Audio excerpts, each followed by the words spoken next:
जय श्री कृष्णा। राधे राधे।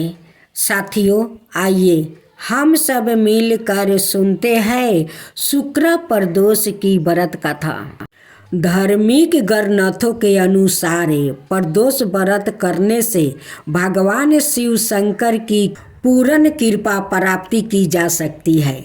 इससे जीवन में किसी प्रकार का अभाव नहीं रह जाता है। इतना ही नहीं, समस्त दुख संकटों का वो साधना करने के लिए प्रदोष व्रत अवश्य करना चाहिए। इस व्रत के प्रभाव से हर तरह के रोग दुख होकर बीमारियों पर होने वाले खर्च में कमी आती है। भगवान शिव को आज्ञा और मोक्ष का दाता माना जाता है। अतः अध्यात्म की राह पर चलने वालों को प्रदोष व्रत अवश्य करना चाहिए। शुक्र प्रदोष की व्रत कथा। एक नगर में 3 मित्र रहते थे, राजकुमार, ब्राह्मण कुमार और तीसरा धनिक पुत्र राजकुमार। और ब्राह्मण कुमार विवाहित थे। धनिक पुत्र का भी विवाह हो गया था, लेकिन गावना शेष था। एक दिन तीनों मित्र स्त्रियों की चर्चा कर रहे थे। ब्राह्मण कुमार ने स्त्रियों की प्रशंसा करते हुए कहा, नारियों हीन घर भूत का डेरा होता है। धनिक पुत्र ने यह सुना तो तुरंत ही उसने अपनी पत्नी को लाने का निश्चय कर लिया।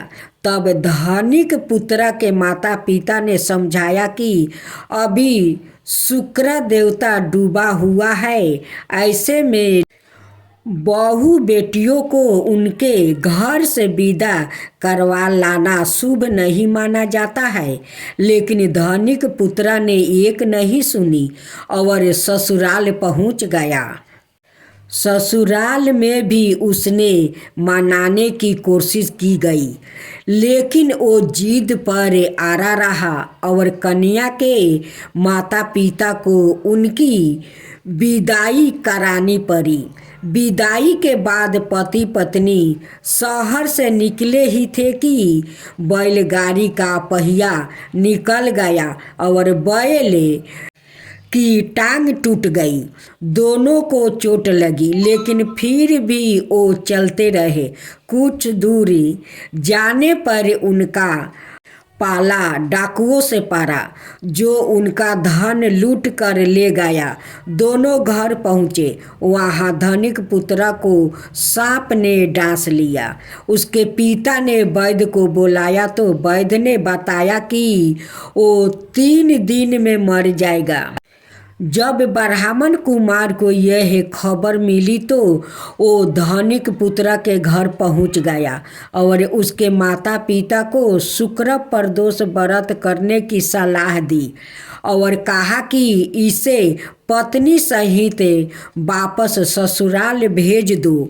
धनिक ने ब्राह्मण कुमार की बात मानी और ससुराल पहुंच गया, जहां उसकी हालत ठीक हो गई। यानी शुक्र प्रदोष के महात्म्य से सभी घोर कष्ट दूर हो गया। इस दिन कथा सुने अथवा सुनाए और कथा समाप्ति के बाद हवन सामग्री मिलाकर 11 या 12 या 108 बार ओम ह्रीं कली नमः शिवाय स्वाहा मंत्र से आहुति दे। उसके बाद शिव जी की आरती और प्रसाद वितरण करे। उसके बाद भोजन करे। कहा जाता है कि शुक्रवार को प्रदोष व्रत सौभाग्य और दंपतिया जीवन में सुख समृद्धि भर देता है। यही कारण है कि आज के प्रदोष व्रत का काफ़ी खास माना जा रहा है। शुक्रवार के दिन पड़ने वाले इस प्रदोष व्रत से सुख समृद्धि मिलती है। बाबा की आरती।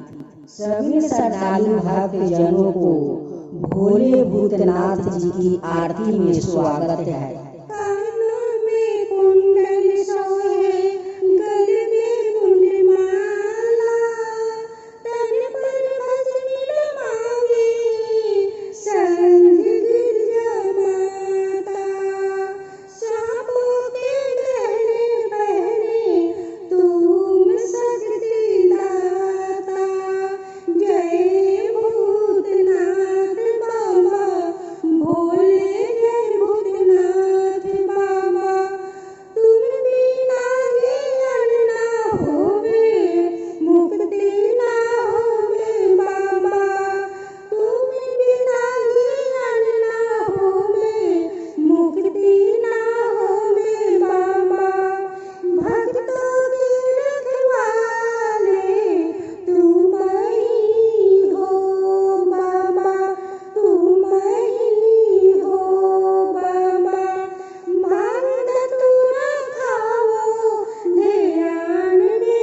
सोहे चंद्रमा, तुम्हारे गले सांप का हार बाबा भोले है, तुम्हारे गले में सांप का हार बाबा भोले है, बाबा भोले है, कानों में कुंडल बाबा तुम्हारे सोहे,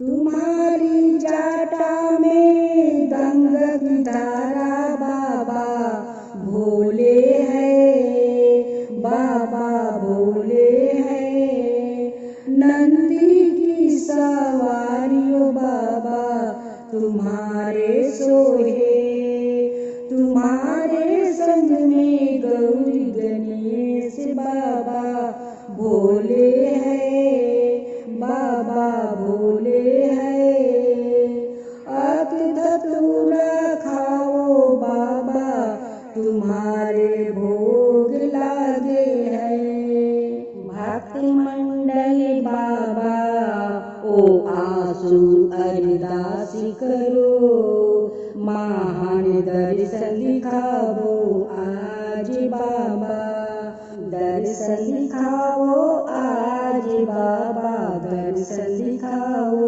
आज, बाबा भोले है, ओ बाबा भोले है, तो भंगिया पियो भरपूर बाबा भोले है, बाबा भोले है, तो भंगिया पियो भरपूर बाबा भोले है, बाबा भोले है, जय भूतनाथ बाबा भोले, जय भूतनाथ बाबा, तुमको निशिदिन धावते, तुमको निशिदिन धावते, सूर्य नर मुनि बाबा, सूर्य नर मुनि बाबा, जय भूतनाथ बाबा भोले, जय भूतनाथ बाबा, कर त्रिशूली विराजत अवरु डमरू बाजे, जाटा में गंगा की धारा माथे चंदा साजे, जय भूतनाथ बाबा भोले, जय भूतनाथ बाबा, नंदी की सवारी सोहे, नंदी की सवारी सोहे, तन पर मृगा छाला, तन पर मृगा छाला, जय भूतनाथ बाबा